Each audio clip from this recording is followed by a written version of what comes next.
Cek. Oke guys, welcome back to Cakradivara Reinkarnasi dalam pembahasan alur cerita Donghua Renegade Immortal alias Yani episode ke-81. Masih banyak yang bertanya ternyata kenapa bang uploadnya lama. Ini lagi malam Ramadan ya guys ya. Nanti insya Allah kalau udah beres Ramadan, beres Lebaran, uploadnya seperti biasa satset gitu ya. Nah seperti biasa kita review dulu pembahasan alur cerita episode sebelumnya, dimana dengan bantuan tubuh utama yang memaksa Zixin untuk mencari tubuh kedua di ruang kehampaan, Wang Lin pun berhasil meloloskan diri dari dimensi tanpa air tersebut dan langsung memulai proses penyerapan buah reinkarnasi yang membuat tubuh utama benar-benar berevolusi menjadi klan dewa kuno yang sebenarnya. Kehidupan Wang Lin menjadi semakin berwarna ketika dia membawa Joru tinggal di lembah dan memperlakukan gadis kecil itu sebagai anaknya sendiri. Namun kebersamaan Wang Lin dengan Zoru harus berakhir sementara waktu karena tantangan 10 tahun antara dirinya dengan Hongdi akhirnya datang dan Wang Lin harus melakukan pertarungan di Gunung Suzaku. Di episode kali ini kita akan melihat pertempuran hidup mati antara Wang Lin dan Hongdi, kemunculan dewa es dan cambuk kunci yang dapat menghancurkan jiwa primordial seseorang, sampai dengan adu mekanik antara ranah niat tanpa perasaan sang kupu-kupu merah dan ranah niat hidup mati Wang Lin. Gimana cerita selanjutnya? Nggak usah lama-lama, langsung aja kita terobos atuh.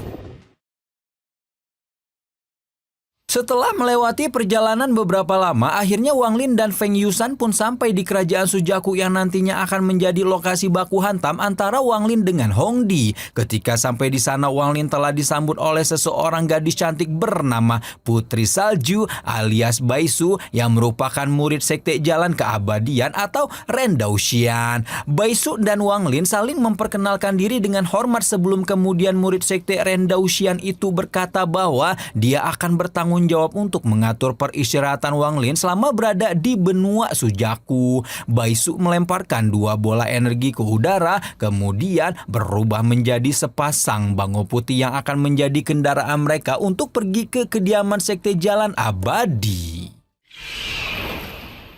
Wang Lin menuruti instruksi Baisu yang memintanya untuk menaiki salah satu bangun sebelum kemudian keduanya mengarungi lautan yang luas sambil melihat pemandangan indah alam maupun binatang iblis yang ada di benua Sujaku. Sementara Wang Lin memikirkan semua informasi yang dia miliki tentang benua Sujaku, Baisu tampak menjulidi penampilan Zheng Niu yang biasa-biasa aja. Padahal dari berita viral yang menyebar, dia sudah berpikir bahwa pemuda itu adalah seseorang yang memiliki bakat tak tertandingi. Daripada bengong dan enggak ada obrolan di atas bangau, Baisu pun mulai menceritakan peta kekuatan di benua Sujaku mulai dari jumlah negara kultivator beserta sekte-sekte besar yang ada di dalamnya. Garis besarnya ada 4 negara kultivator di benua Sujaku, yang salah satunya adalah kerajaan Sujaku yang merupakan satu-satunya negara kultivasi tingkat 6 yang ada di planet Sujaku. Di kerajaan Sujaku sendiri terdapat 3 sekte besar, yaitu sekte Tianyu, sekte Dipo, dan sekte Rendaushian. Nah, di antara ahli-ahli tingkat tinggi di benua Sujaku ada seorang tetua ranah kenaikan yang akhirnya mewarisi yurisdiksi kepemimpinan generasi ke-13 Sujaku yang bernama Su Kueji. Wang Lin sempat penasaran seberapa kuat orang yang sekarang memegang title Sujaku tersebut dan langsung termenung sejenak setelah mendengar dari Baisu bahwa Su Kueji adalah satu-satunya ahli ranah kenaikan sempurna yang ada di planet Sujaku.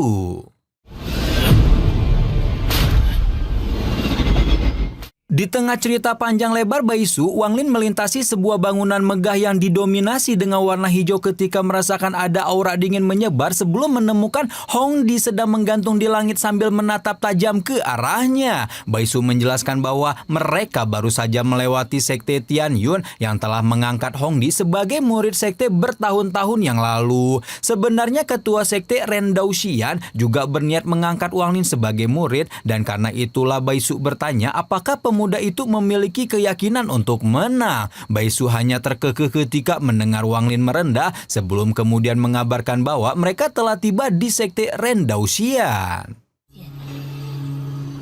Wang Lin dibimbing masuk ke dalam sebuah ruangan yang cukup luas oleh si pemuda kecil sebelum dia pamit tanpa mengatakan sepatah kata pun pada Wang Lin. Awalnya Wang Lin penasaran dan berniat mengajak pemuda itu bicara, namun Wang Lin segera mengurungkan niat ketika melihat bahwa pemuda kecil itu sebenar-benarnya hanya memiliki separuh lidah sehingga tidak dapat berbicara.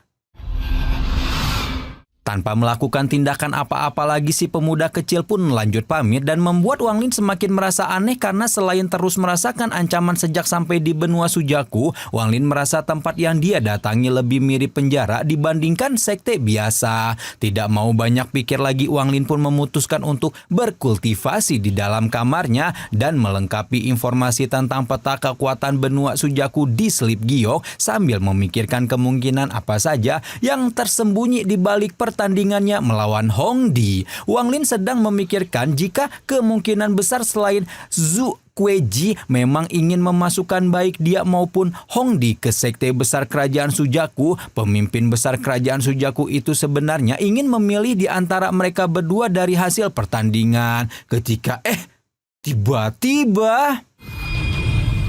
tiba-tiba saja seorang lelaki parubaya sudah berada di dalam ruangan sembari menyesap secangkir teh tanpa mengucapkan sepatah kata pun. Wang Lin yakin lelaki parubaya yang kemungkinan besar pemimpin sekte Randaudian itu Rendausian itu pasti seorang ahli transformasi jiwa. Namun dia sendiri tidak tahu harus melakukan apa karena sang pemimpin sekte bernama Li Yunlong itu hanya diam saja sejak kedatangannya. Keheningan itu berjalan beberapa lama sampai akhirnya Li Yunlong masih dalam keheningan meninggalkan ruangan. Juga pesan dari tetesan teh yang ada di atas meja bawah, siapapun yang kalah dalam pertandingan ini pasti akan menjemput kematiannya.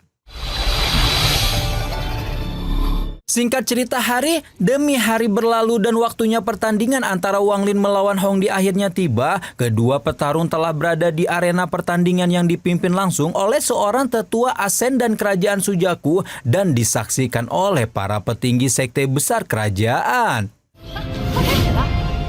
Namun situasi menjadi jauh lebih menarik sekaligus mencekam ketika sebuah lubang spasial muncul dari kehampaan dan meludahkan sesosok pria tua dengan jubah merah dan aura luar biasa yang tidak lain dan tidak bukan adalah sang Sujaku generasi ke-14 alias Zhu Kueji yang datang secara pribadi bersama dua murid kesayangannya. Ketika melihat Zhu Kueji, sebenarnya Wang Lin merasa sedikit familiar karena tokoh tertinggi di planet Suzaku itu memiliki sedikit kemiripan dengan Yun Kueji alias mbah-mbah yang dulu ngasih Wang Lin topi jerami itu loh. Masih ingat kan? Pertandingan akan dipimpin langsung oleh Chu Yufei yang berasal dari sekte Tianyun sebagai wasit dan leluhur sekte tempat Hongdi berada itu langsung membuka gerbang menuju medan kompetisi bela diri Gunung Belantara yang akan menjadi lokasi baku hantam. Segera setelah masuk ke dalam medan kompetisi bela diri, Wang Lin langsung merasa dunia di sekelilingnya membeku ketika sosok raksasa es yang diciptakan Hongdi langsung menyerangnya. Kekuatan raksasa es yang merupakan hasil karya Hongdi selama 500 tahun itu jelas bukanlah benda biasa-biasa saja. Dan karena kultivasi sang kupu-kupu merah memang berada satu level di atasnya, Wang Lin pun berpikir bahwa dia harus berusaha mati-matian untuk mengacaukan hati taunya. Wang Lin mengeluarkan lonceng kunonya untuk mengacaukan konsentrasi Hongdi dan Dewa Es. Namun kupu-kupu merah itu masih terus menyerangnya dengan barbar sehingga Wang Lin pun mengubah lonceng kuno menjadi armor gelombang suara tepat ketika kelopak bunga kehidupan Hongdi menghantam tubuhnya. Hongdi menyunggingkan senyuman puas ketika berpikir bahwa dia telah berhasil mengalahkan Jing Niu dengan mudah. Tapi ternyata...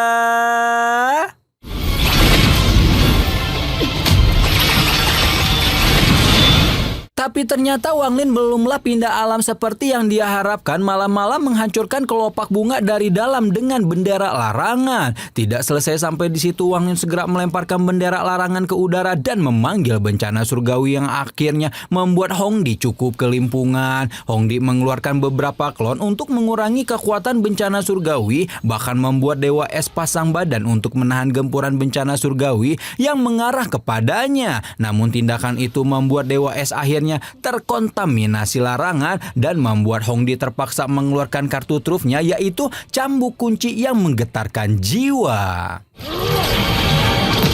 Begitu terkena sabetan cambuk kunci, Wang Lin merasakan jiwa primordialnya terlempar keluar meskipun pada akhirnya masih bisa menyatu kembali dengan tubuh fisiknya. Sementara itu di kursi pimpinan, Zhu Kueji langsung bertanya kenapa cambuk kunci yang merupakan pusaka rahasia Sekte Tianyun bisa berada di tangan Hongdi. Sepertinya entah Feng Yusan sendirian atau dengan perintah Chu Yufei telah memberikan cambuk kunci kepada Hongdi agar kupu-kupu merah itu tidak dirugikan dalam pertandingan dan berhasil mengantongi kemenangan. Meskipun begitu, ternyata Wang Lin masih seseorang yang sangat sulit untuk dikalahkan karena pemuda itu sebenar-benarnya memiliki pusaka lain yang mungkin dapat dibandingkan dengan pusaka tertinggi sekte-sekte besar di kerajaan Sujaku.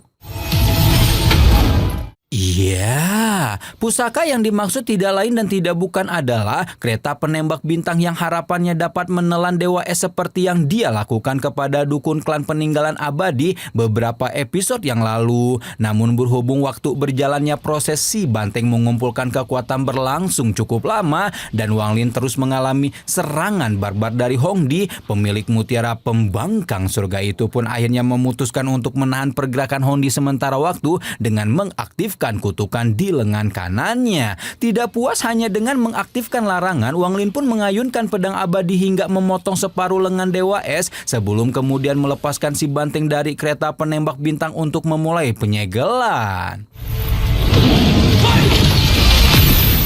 Meskipun proses penyegelan tidak berlangsung semudah ketika berada di makam abadi, harus diakui bahwa Hongdi yang awalnya mengira Zheng Niu hanyalah seekor semut kecil kini langsung mendapatkan hidayah dan mengakui bahwa pertarungan yang dia jalani kali ini telah menjadi berkali-kali lipat lebih berat dibanding pertempuran sebelumnya di alam abadi. Dewa Es telah menjadi sangat lemah dan hampir tidak sanggup menahan gempuran si banteng lagi. Wajah Hongdi begitu muram ketika berpikir apakah kali ini dia benar-benar akan dikalahkan oleh Zheng Niu, dan mimpi buruk itu sudah cukup untuk membuatnya nekat menggunakan kartu truf terakhir, yaitu mengeluarkan transformasi klon ilahi untuk mengaktifkan ranah niat tanpa perasaan miliknya.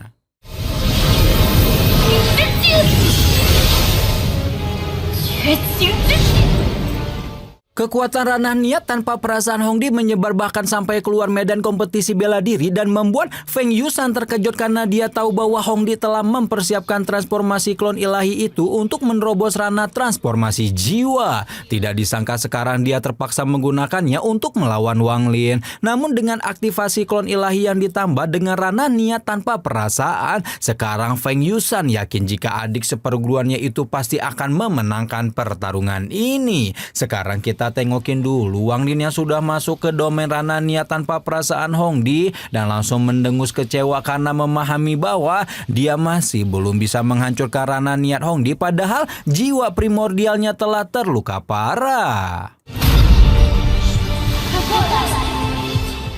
Dengan jiwa primordial yang telah melemah itu, Wang Lin hampir tidak bisa menahan pengaruh ranah niat tanpa perasaan Hongdi dan mulai dibuat berhalusinasi dengan melihat orang-orang berharga di hidupnya, mulai dari orang tua sampai ayang embeb limuan. Wang Lin juga melihat sosok paling dia benci dalam hidupnya alias Teng Huayuan yang mulai membunuh satu persatu orang berharga bagi dirinya tersebut. Wang Lin merasa sangat emosional ketika menyaksikan pemandangan mengerikan itu dan samar-samar mendengar bagaimana Hongdi berkata bahwa keluarga, cinta, kebencian, dan kebaikan hanyalah perasaan tidak penting yang akan menghalangi jalan kultivasinya. Dan oleh karena itulah ketika ini Hongdi akan membuat semua perasaan itu meninggalkan Wang Lin satu persatu setelah ditebas oleh pedang kebijaksanaan.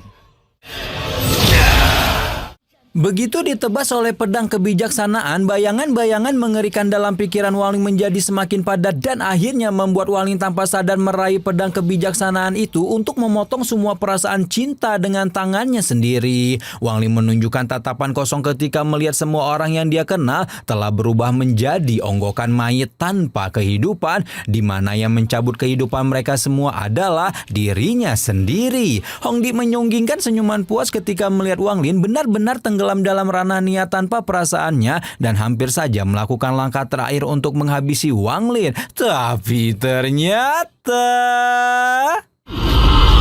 Tapi ternyata perasaan mendalam yang Wang Lin simpan untuk orang-orang terkasihnya sekali lagi mencuat. Mulai dari kedua orang tuanya yang rela menggadaikan nyawa demi keselamatannya, Limuan yang menyerahkan seluruh hidupnya untuk menunggu Wang Lin dengan cinta, Abah Situnan yang telah menggunakan seluruh sisa fragmen jiwanya untuk melatih dan menyelamatkan Wang Lin, sampai dengan orang-orang yang dia temui di negara aliansi 4 sekte yang telah mengajarkannya banyak hal tentang hidup dan mati. Ingatan itu berhasil membawa kembali perasaan Wang Lin yang telah terputus, dan sekarang gantian waktunya Wang Lin menunjukkan betapa bahkan orang yang paling tidak berperasaan sekalipun tidak akan bisa meloloskan diri dari siklus hidup dan mati.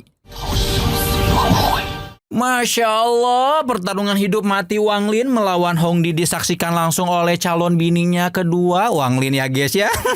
Waduh, mantep banget nih baku hantam antara Wang Lin sama Hongdi. Udah auto mati-matian tuh dua orang, meskipun sama-sama masih belum tahu apa yang bakal dilakukan oleh Zhu Kueji setelah melihat hasil pertandingan. Nah, kalau kalian lihat salah satu murid kesayangan Zhu Kueji kan ada yang namanya Liu Mei tuh, yang gelis-gelis tuh yang kayak di thumbnail. Spoiler dikit nih, nantinya Liu Mei itu bakalan jadi teman bercocok tanamnya Wang Lin sampai panen raya guys ya. Meskipun hubungannya keduanya itu adalah musuh besar yang dipenuhi dengan benci-benci tapi enak. Kok bisa gitu ya tuh Bang? Ya pokoknya tungguin aja terus pembahasannya hanya di Cakra Diva Reinkarnasi atau ya di mana lagi.